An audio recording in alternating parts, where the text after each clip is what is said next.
ug ikaw pud bay. Higugmaa pod ang imuhang asawa. Mas maayo pa siguro kung manguyab mo og kanang batignaong.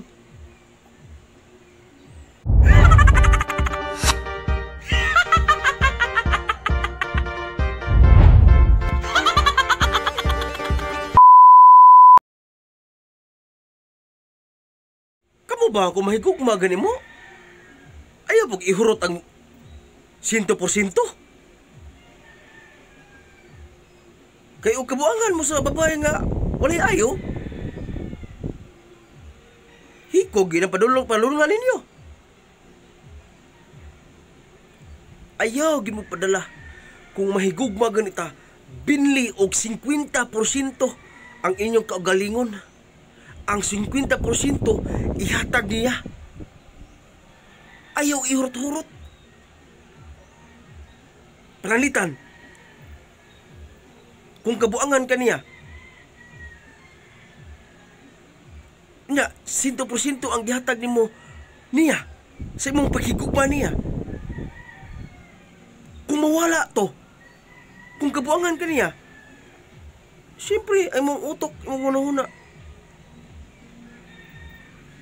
Magrigor yun. Daghan kay manunaan nga dili maayo.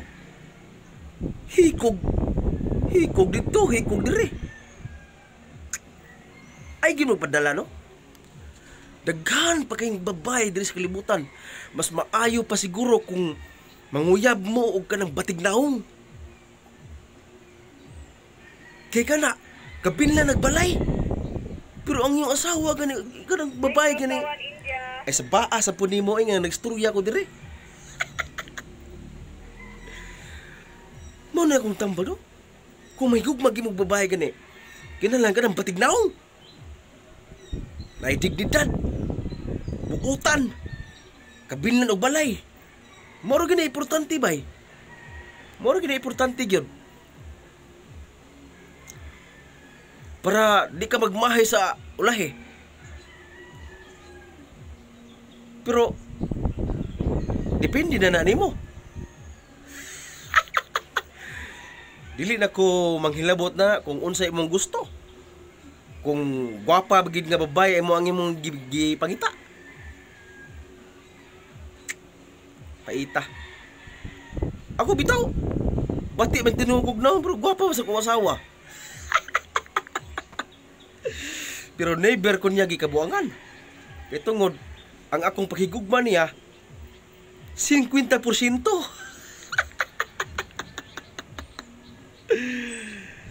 Og ikaw pud bay. Higugmaa pod ang imuhang asawa kundi imuhang uyab. Ayaw po binuang. Kibasi niya ba? Abot yata sa tulpo ani. Kita mga lalaki dapat higugmaon bro to ang mga asawa. Dili kay Narate ka kuan dili kay kanang kuan kanang natay asawa, nagsalig lang natay asawa, kay natay ka ng ulian. Unya. Ayaw po ganaan yung asawa nga. Abi kay, mao na, ana. Smuka po si Bilip. Di mo ka-focus. Ha? Padayon ta. Kamu gani, higugma ang inyong asawa. Ayaw na gununaa. Nga sa katong ulitaw pa mo, nagsige pa mo sulusuroy. Lahi karon, lahi nga na kay asawa. Kinahanglan pirmi na kang pundo sa balay. Kinahanglan tigaan na magtime ang imong asawa og mong mga anak. Para pod malipay si misis.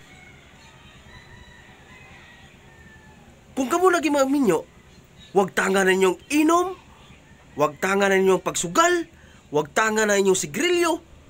Tanan, huwag tanga. I-priority ang inyong asawa at inyong mga anak. Diba? Simple kayo. Higugmaon ang atuang asawa, Kay para dili tabiyaan. Ako, buang lagi ko. Wala lagi ko ayo.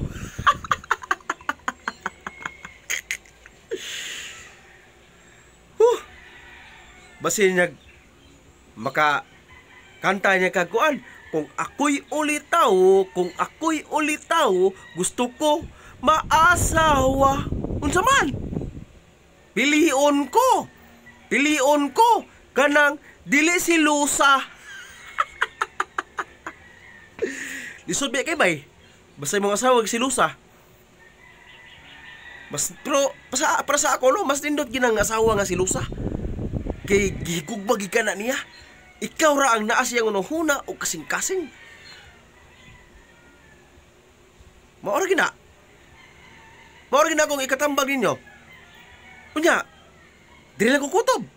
Babae,